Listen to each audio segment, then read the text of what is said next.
Turkaloo, normally a good free throw shooter, and he shot that about 9 feet. It just barely grazed the front of the rim. You know, where you're going to get the magic is in the fast break department. They're being outscored right now 42-17 in their first 3 games in the fast break department. And teams are trying to run it at them and make them get back on the defensive end. But the problem is, at least so far in this game, I thought the Bulls could do that a little bit at the start, but if you're taking the ball out of the basket, a little harder to run. Here comes Gordon down the lane and dumps it out. Now Noach pull up 15-footer. That's an air ball. Somebody got a piece of it.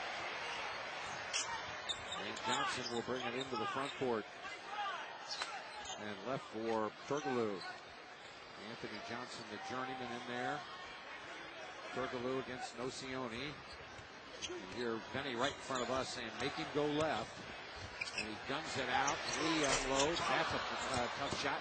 Cabo wrestled that rebound away and then throws it the length of the floor, and it caroms off the board. So, we have played 1 quarter here in Orlando. The Magic 31, the Bulls 21.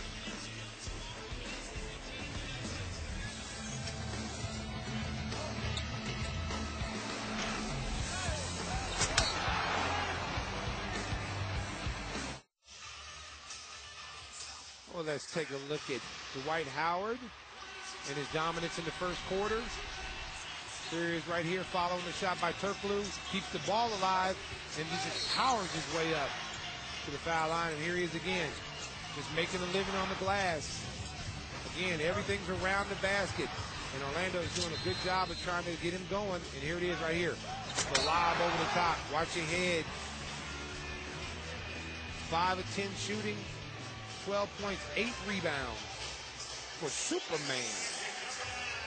And you look at those numbers, and then you look at the free throws. He was 2 for 5. And you see that the Bulls shooting, they started out with a hot hand, but ended up shooting 38%. Orlando, who started out cold, ends up at 46%. Well, and you see Orlando went to the free throw line 11 times to the Bulls twice. Bulls got to do a better job getting to the foul line. Gordon, Nocioni.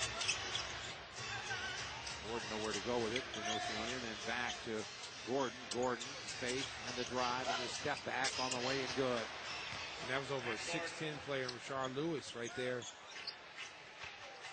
Right now, we've got Battie, Courtney Lee, Bogans, Anthony Johnson, and Rashard Lewis. Not exactly a lineup that will strike fear into your heart. There's Lee, a miss from outside. And Noah able to track down the rebound. And it inside the Noach, and he's fouled. Well, man, this is a lineup if you want to try to attack. This is where you want to try to get back in the game. Yeah, absolutely. I mean, this lineup is a little bit odd with the exception of Lewis. A veteran in Anthony Johnson and a veteran in Battie, but not exactly guys you think are going to put up a lot of points on the board. Well, basically they've gone to a 3-guard offense with Courtney Lee, Johnson, and Bogans now. You've got Rashard Lewis at the power forward spot along with Tony Battie. So they've gone small in the backcourt. The Bulls with Cephalosha, Heinrich, and Gordon out there, Nocioni and Noah. But the one thing going with this small lineup is they're able to switch. On any time the Bulls bring the ball together, it's a 2-man game, they can switch, and you're seeing them do that. Battie, shot clock winding down, and then he gets it to Rashard Lewis, who drives on Nocioni, spins him, and stripped of the ball. And here comes Noach the other way. Bulls good defense that time as they pressured Orlando. Inline to inline. And there's Noah, and it's just blocked away by Battie. Says get it out of here. And Orlando comes back the other way. That's the one thing Battie does. He blocks a lot of shots. Lewis trying to, he made the shot, but they're going to say the foul was before that. And the Bulls are going to dodge one there because Lewis, bumped by Nocioni, leaned out to his left and flicked it toward the rim, and it banked home. Well, the one thing, notes right there, you watch this play, you got to close out and understand who you're guarding. Lewis is a three-point shooter, but he can't put the ball on the floor. So when you're closing out like that, you got to close out under control. Don't get yourself in that kind of situation. Bogans, he drives it. He jumped by everybody and missed it. And then Petit, the rebound.